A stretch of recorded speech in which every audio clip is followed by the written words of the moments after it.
Nagpara muna ang mga celebrities ngayong araw ng botohan para makiisa sa milyong-milyong Pilipinong ginamit ang kanilang karapatang pumili ng kanilang iboboto ngayong eleksyon. Alamin natin ang balitang A to Z Showbiz ni Lane Garcia. Time out muna sa Showbiz Live ang ilang celebrities para bumoto ngayong araw ng eleksyon. Ang ilan sa kanila, voted by pair pa para ipakita ang suporta sa kanilang napupusuang kandidato. Lights, camera, election. Kaya naman ang mga kakandidato at boboto excited sa araw na ito. Gaya na lamang ni senatorial candidate at pambansang kamaon na si Manny Pacquiao na early bird sa pagboto sa bayan ng Sarangani.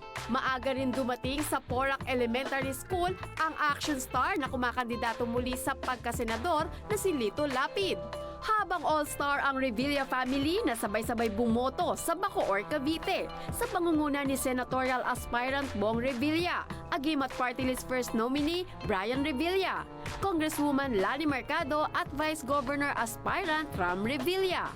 Sa Lipa, Batangas, magkakasabay na rin bumoto sa Inusluban Elementary School sina Star for All Season Vilma Santos Recto na tumatakbo sa pagkagobernador ng Batangas, kasama ang anak na si Luis Manzano na kandidato bilang vice-gobernador ng Batangas. Sa Valle Verde 5 sa Pasig City, spotted ang mag-amang Vic Soto at Danica Soto na sabay bumoto. Pasasalamat at suporta naman ang tanging naipaabot na mensahe ni na Bossing Vic at Danica sa kandidatura ni Vico Soto na tumatakbo bilang alkalde ng Pasig. Maraming salamat syempre dun sa mga sumuporta kay Vico at sa ginting ng Pasig since day one. Hindi namin makakalimutan na yung support na binibigay. Appreciate it. Makakaasa sila na masusuklihan. Yung sila naman ang sila naman ang nag-decision nila. Sino gusto nila maging leader.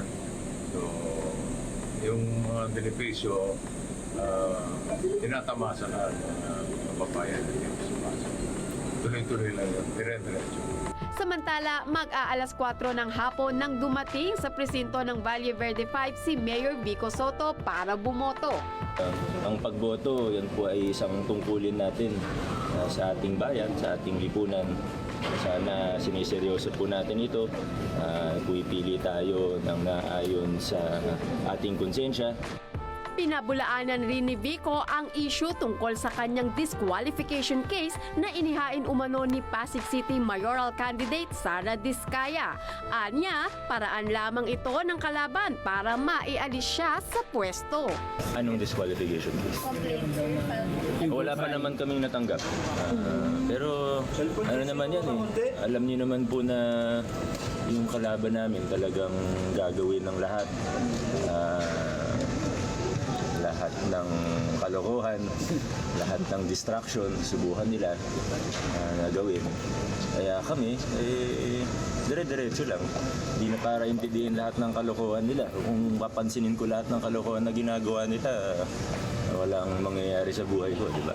Samantala, kung may pamilya, meron din namang voted by pair. Gaya na lamang ng married couple na sina Heart Evangelista at Senate President Cheese Escudero na sabay bumoto sa Sorsogon. Full support and very proud naman ang aktres na si Yasi Pressman sa kandidatura ng boyfriend nitong si Camarines Sur Governor Luigi Villafuerte na tumatakbo bilang congressman ng ikalawang distrito.